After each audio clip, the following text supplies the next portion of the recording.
அவர் என்னை விட ஸ்டூடானவர், என்னை விட பிரச்சனைகள் என்னென்ன வரும் எல்லாமே தெரிஞ்சுக்கிட்டவர்.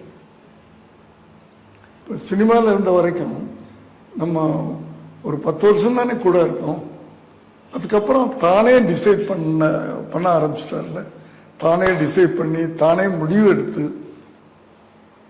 இப்படி படம் தான் நடிக்கணும், அது இப்படி தான் நடிக்கணும், அப்படி ஒரு சேலஞ்சிங் எடுத்துக்கிட்டு அதில் வந்தார்ல, நம்பர் 1 வந்தார்ல இல்லையா? அதே மாதிரி தானே இப்போ அரசியலுக்கு போகிறாருன்னா அரசியல் என்னென்ன பிரச்சனைகள் இருக்கும். பொதுப்பணிக்கு போகிறார், சாதாரண விஷயம் இல்லை